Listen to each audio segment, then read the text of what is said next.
Your net worth. Let's talk about it. There's been a huge trend in the financial literacy space over the last few years about trying to reach a $100,000 net worth by the time you're in your 20s or your early 30s. And I want to talk about what the significance is behind this number and why it's not a goal just because it's a nice big even number and what it actually means. This is by no means an easy goal to reach. This is definitely a goal of mine by the time I'm 25. However, it is not an easy one and it takes a lot of discipline and putting away a lot of money, which is not possible for every single person when they're in their 20s. Significance behind this number is the fact that if you have $100,000 invested by the time you're 25 or by the time you hit 30, you are guaranteed to be a millionaire by the time you retire if you invest this money in safe, effective, low-cost ETFs such as the S&P 500. So if I have $100,000 invested by the time I'm 25 and I put it into the S&P 500, which on average is predicted to return about 7%, which is honestly a safe estimate, if I do not contribute another dollar to my investment accounts, by the time I reach the age of 65, I would have $1.6 million. Now, obviously, I'm not going to stop investing once I hit that 100,000 number, but it really just is that big milestone knowing that you will be able to retire someday and you will be a millionaire. So even if you don't hit that number by the time you're 25, I think it's a really good goal for everyone to strive for, especially if you want to retire someday. Nailed it. I mean, she absolutely nailed it. The one thing I would maybe say something about is I wouldn't want to say you're guaranteed to be a millionaire because past performance does not equal future performance. We don't know what the future holds in our lifetime. But if you do look back at the history, overall performance of the stock market, like she stated, the average return in the stock market is roughly around 7 to 10% on an annual basis. And that is why it is so important to start investing as early as you can, because the more time you have on your side to let your money work in the market or work when you're buying properties, whatever your investment vehicle of choice is, the longer you can invest or the longer you have time to invest, the more that's going to be working for you on your side because of compound interest. And here's the other thing I want to mention here real quick when it comes to net worth and investing and stuff like that is I want to make sure that you guys understand time in the market beats timing the market. Now, what I mean by that is there's a lot of people out there that are saying, oh, a recession's coming, the stock market's going to crash, la-di-da-di-da, and there may be people holding out on putting money in the stock market because they think it's going to crash. What happens if it doesn't? What happens if it doesn't crash and just continues to go up? We may have pullbacks every now and then, but what if we never see the prices we saw in COVID times and the stock market just continues to rise and you're missing out on all this growth? That is one thing to think about when it comes to investing. That's why I always preach time in the market beats time in the market, because you never know what's going to happen in the future. No one does. No one has a crystal ball to say, oh, market's going to crash on March 20th in 2025. No, I mean, no one has any idea. If someone knew that, they would be a cajillionaire, if that's even a word, because they can predict the future. Let's be honest. No one in our lifetime can predict the future. So it's best to just consistently invest your hard-earned money into a relatively safe investment. Like she mentioned, an ETF that tracks the S&P 500. I'm a big fan of that. One of those to start looking up if you guys want to do some more research is VOO. That's Vanguard's ETF that tracks the S&P 500. That is a way you can invest your money inside the S&P 500. And then hitting that $100,000 mark is when you really start to see compound interest do its thing. When you're doing $10, $20, $100 here and there, it's really hard to notice a 1% difference, 2% difference in such a small amount of money. But once you get to that $1,000 mark, if you got a 1% change in your overall portfolio, that's $1,000. And as we know, there can be 1% shifts all the time in the stock market on a daily basis. And that's $1,000 you made in the stock market that day, but just let it ride.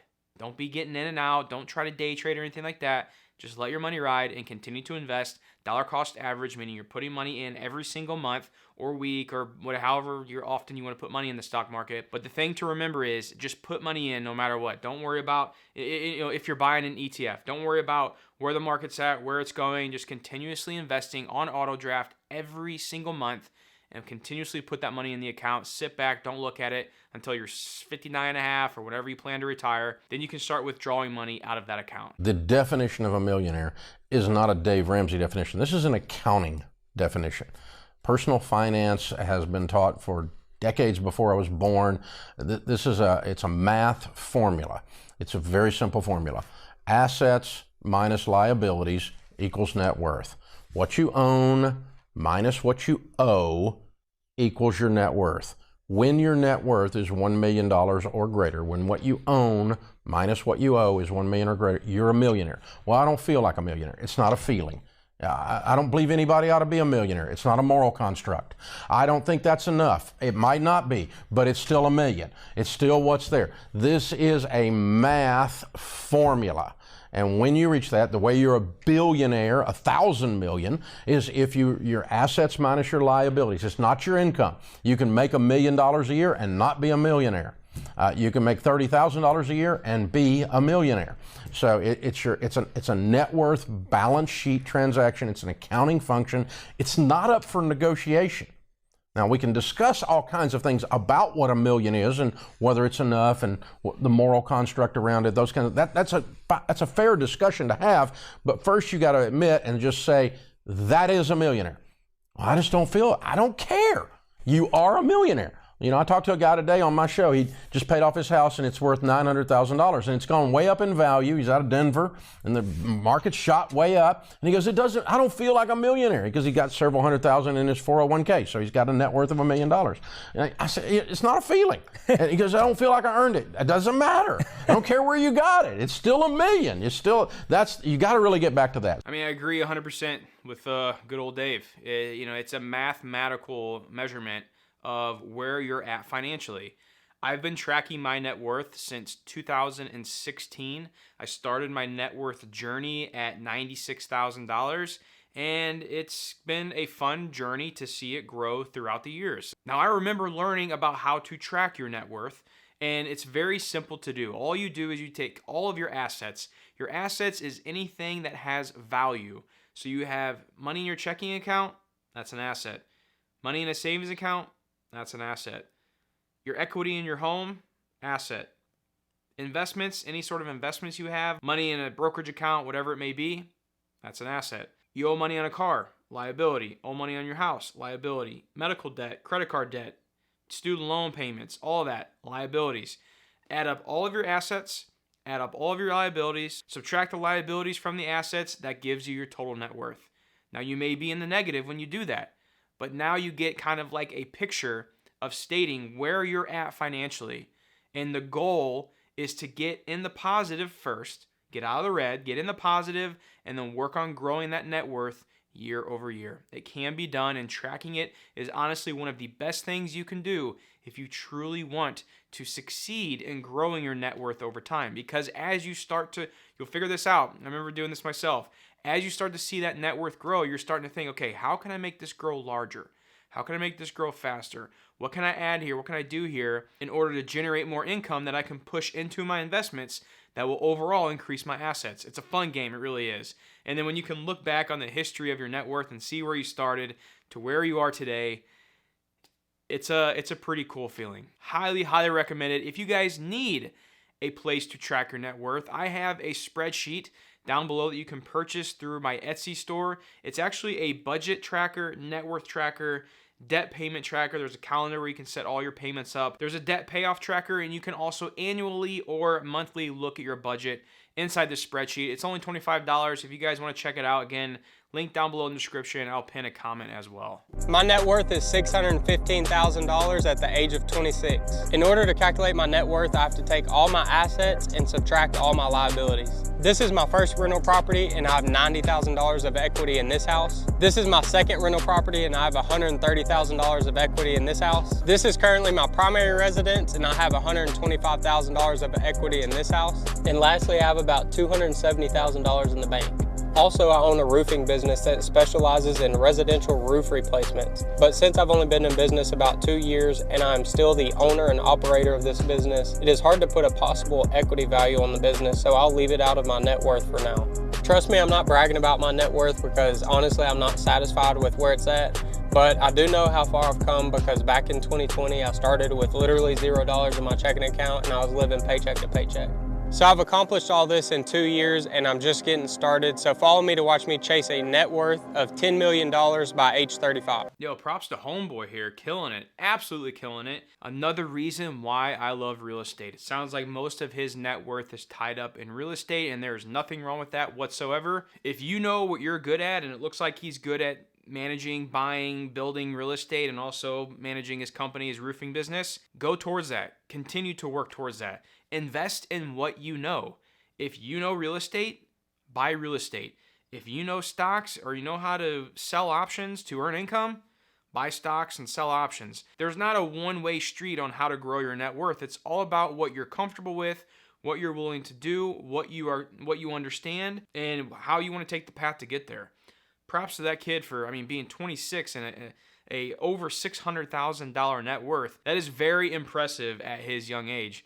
And that just goes to show that there are ways you can grow your net worth. And he may have taken, certain paths that other people may not feel comfortable doing, and that's totally okay. But it's just sometimes motivating to see guys like this, what he's doing at such a young age, absolutely killing it. And that's why I like showing you guys some of these videos, because it does motivate you. And it makes you think. Like, I remember being like this when I was younger. I'm like, well, if he can do it, why can't I? Like, there's nothing extra special. He's a human. He bleeds just like I do. If he can figure it out, so can I. And that's I've always looked at life that way.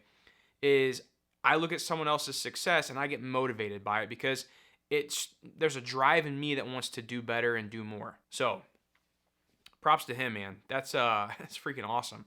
$600,000 plus net worth at the young age of 26. Ben, what's your net worth? Hi, Dave. Net worth is $1.7 million. Cool. Break that down for me by category, please. $620,000 in a 401k, $450,000 in Roth IRAs, $230,000 in taxable account, $50,000 in a 529, and the balance is our home, which I'm happy to say is debt-free. All right. And what's it worth? About $350,000. $350,000. Good. Very good. Very cool. How much of this did you inherit? Zero. And how old are you? I'm 39. My wife's 36. Wow, you did it quick too. So your lowest year of household income and your best year of household income? So lowest was about $50,000 when we first got married. Last year was our best, $185,000. Cool. Cool. What do y'all do for a living? I'm a supply chain manager, and she's a teacher. All right. Very good. School teacher and supply chain manager, and their income started at $50,000. When you hustle, you work hard, you work on improving and increasing your income, and you manage your money accordingly, your net worth is bound to grow. It's almost like it has to grow. It all comes down to mindset and the decisions you make financially in your life. That's it, guys. I know finances and investing and how overwhelming it can be, because it is. There's a lot when you're starting at the first page and you look at all these different ways you can invest, and it's very overwhelming. It is. Don't get me wrong. I remember being there.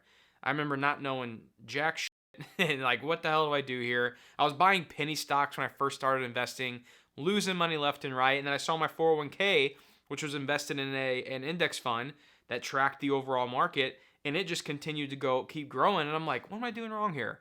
Why are these penny stocks not working out for my quick gamble, a couple $100 in, but my 401k continues to grow? I'm lucky I figured that out at a young age. I really am. But that goes to show is, although yes, you can choose what you want to invest in, but make sure you're investing in good quality assets. Don't go gamble, guys.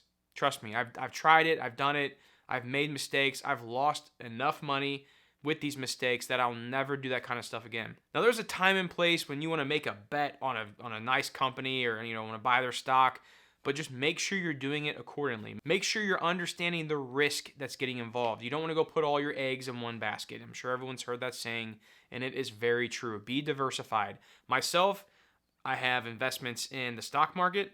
I have investments in real estate. I have some investments in crypto. I've done investments through private lending.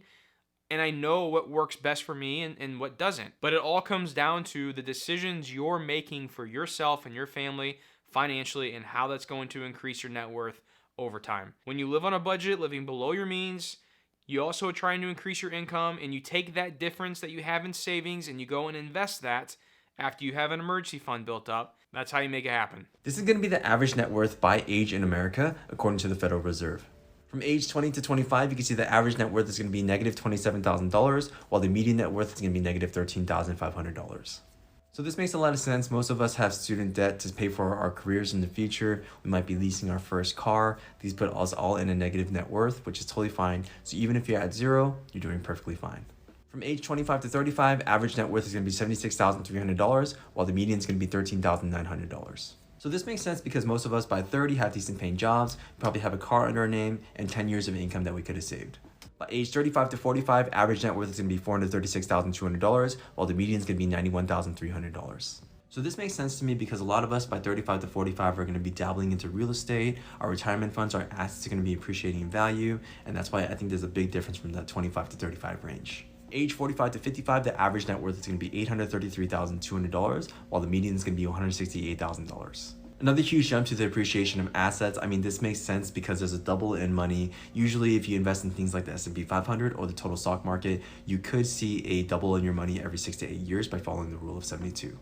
From age 54 to 65, average net worth is going to be $1,175,900, while the median is going to be $212,500. I mean, this makes sense to me once again due to the appreciation of assets. I mean, after 40 years of investing into things like your Roth IRA, your 401k, you should probably have $1 million due to that 40 years of compound interest. For me, however, I think 59.5 to 65 is way too late to retire, and I think no one should pay the price of having to work or have to rely on work for your entire life. So for me, my retirement age goal is going to be 38 by aggressively saving in my 20s and my 30s and investing that into things like index funds, and hopefully I can live off of that, and I want to share that journey with you guys. All right, so there's a few things I want to mention from that video. The first one is ask yourselves kind of where you stack up to that. Look at the age groups that guy was mentioning, and then look at the net worth that he was mentioning. Where do you stack up to those numbers? If you're 2025, are you negative net worth like those others? Are you aggressively trying to get up in the positive, get out of the red? Now, once you do that, I want you to take a breather, take a break. Do not get discouraged if you're below that number, and understand that it's never too late to start.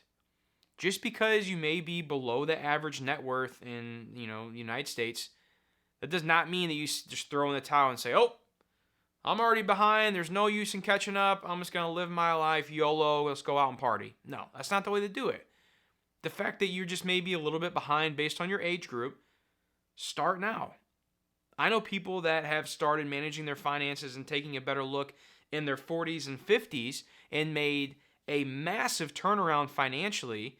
And then once they're able to make that turnaround, they aggressively invest much more than they would be if they would have just stayed on that regular path at a younger age to get caught back up to those more typical average numbers. So it's never too late to start. Now, the one thing I did want to also mention on his video is how he talked about he wants to retire at 38.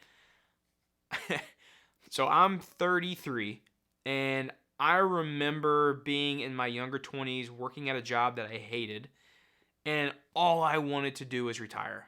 That's it. I wanted to retire. I was like, if I can just get enough money and, get it up to $1 million, and I can pull $40,000 out of my brokerage account, and I can live off that $40,000 and never have to worry about my money running out because the 4% rule and it continue to grow, blah, blah, blah, blah, blah. I mean, I would run these, scenarios in my head left and right. Okay, well, if I can just get this much money, live on a 90% savings rate, blah, blah, blah, blah. No, the older I've gotten, the more stuff that's happened to me in life, I have realized that my end goal is not retirement. It's not. Because I have been lucky enough before where I took some time off. I had an opportunity where I could kind of not work as much as I needed to at the time, and I was miserable, guys. Now, don't get me wrong. The first maybe month was pretty cool. Like, I'm kicking back. We're hanging out on the beach when we were living in Florida. And I was like, oh, yeah, this is nice. Let's go golf or do whatever. But you can only do that for so long, especially someone like me. Like, I'm a pretty driven person, and I enjoy building things. I figured this out along the way as I was going through freaking anxiety and all. I was just mentally wasn't in the right headspace because I wasn't working. I wasn't doing something that I enjoyed. Like I said, you can relax, all you want, but it gets boring after a while. It does. So I found myself wanting to start up new businesses and was looking into different things because as humans, we're bred to work. Like, it's in our DNA. We're meant to work and to grow stuff.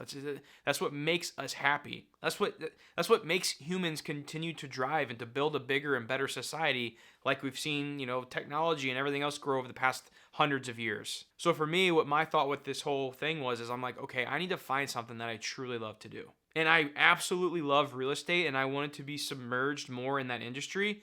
So I recently got my mortgage broker license. I'm a fully licensed mortgage loan officer. So if you need a loan and you're looking to buy a house, reach out to me. Send me an email, jj@First Team Mortgage. Shameless plug, I'm going to do it. But for real though, guys, like when it comes down to that, it's very important to find something that you love to do.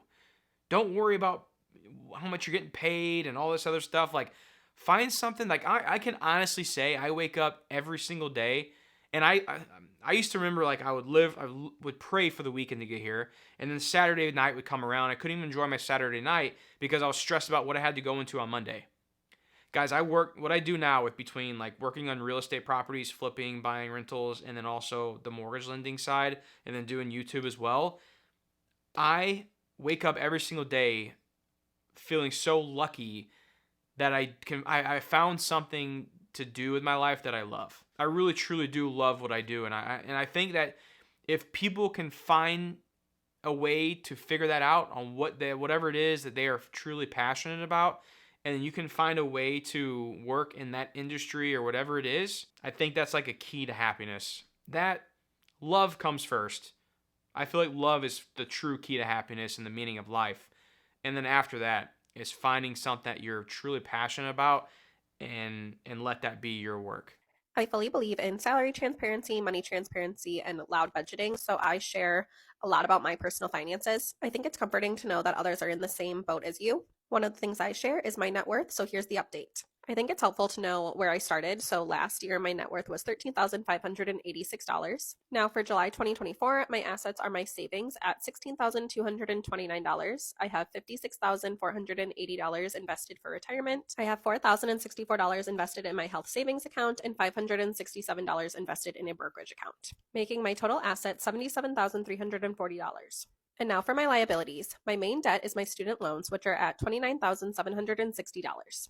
I pay off my credit cards before they accrue any interest, but they do currently have balances right now. So on my Chase card, I have a $992 balance, and on my Hyatt credit card, I have a $260 balance, which brings my total debt to $31,012, leaving me with a net worth of $46,328, which is an increase of $32,742 since 2023, and an increase of $1,017 since last month. Yo, guys, that is incredible. I love watching these types of videos because it's motivating. She over tripled her net worth in 1 year. 1 year, she more than tripled her net worth. That's incredible, and that's motivating. Props to her on tracking her net worth and making the right financial decisions to be able to grow her net worth, meaning consistently tracking her net worth, investing properly, paying off her debt. She says she pays off her credit card every single month, but she does carry a balance. I do the same thing. I pay everything on my credit cards, and then I pay them off at the end of the month for, getting points and whatnot. So she writes hers in a notebook. I keep mine in the spreadsheet down below in the description. First of the week, I'm tracking that net worth every single month. And like I said, it's very satisfying to see that number grow year over year. So guys, I want to challenge you to track your net worth. It doesn't have to be every single month. Maybe you want to do it once a quarter. Track your net worth 4 times a year and see where you stack up. Try it out. And I can almost guarantee you, if you religiously track your net worth and make the right decisions financially over time, your net worth will grow. Get after it.